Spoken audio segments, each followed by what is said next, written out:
নমস্কার বন্ধুরা, আবারও একটি নতুন ভিডিও নিয়ে আমি বৃষ্টি চলে এলাম তোমাদের মাঝে। তো আজকে বেরিয়েছি মেয়ের স্কুলের জন্য।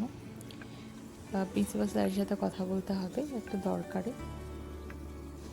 তো 9টার আগে ঢোকা যাবে না, 9টার পরে ঢুকতে পারবো।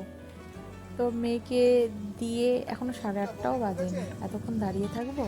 তাই ওকে বললাম চলো খেয়ে নিই, টিফিনটা করে নিই, তাহলে বাড়ি গেলে আর ঝামেলা থাকবে না। আর ও স্কুল থেকে বেরিয়ে অফিসে চলে যাবে।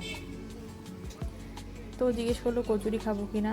নর্মালি কচুরিটা কমই খাওয়া হয়, আমাদের এই বারাসাতের এই দোকানটাতে আসা হয় পরোটা খাওয়ার জন্য, যেটা মৌচাকের পাশে।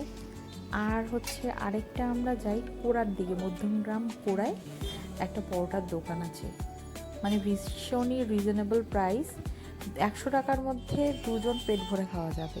আর এখানে 20 টাকায় 3টা পরোটা, পাতলা কিন্তু খেতে অনেক মজা। এখানে যে তরকারিটা দেয় ওরা, মানে আলু, তারপর সয়াবিন, মাঝে মাঝে মটরও দেয়, এত ভালো লাগে না খেতে।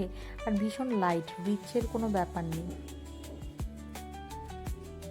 তোমরা দেখলেই বুঝবে। আমাদের একটু তাড়াহুড়ো ছিল, কারণ পরোটাটা দিতে দেরি হয়ে গেছিলো।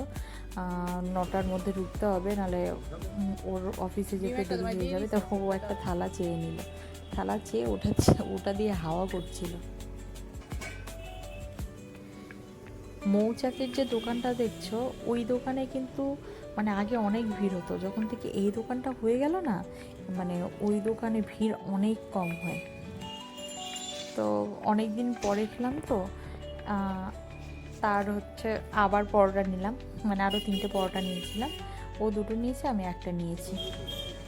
আমরা এখন অত বাইরের খাবার খাই না, একটা নিষেধ করেছে। যাই হোক, তার মধ্যে কী হয়েছে জানো, ও স্কুলে ঢুকেছে, আমার ওয়াশরুমে যাওয়ার প্রয়োজন হলো। এখন কি করব, স্টার মলে গিয়েছিলাম কিন্তু সব বন্ধ, ওয়াশরুমে গিয়েছিলাম ওখানে।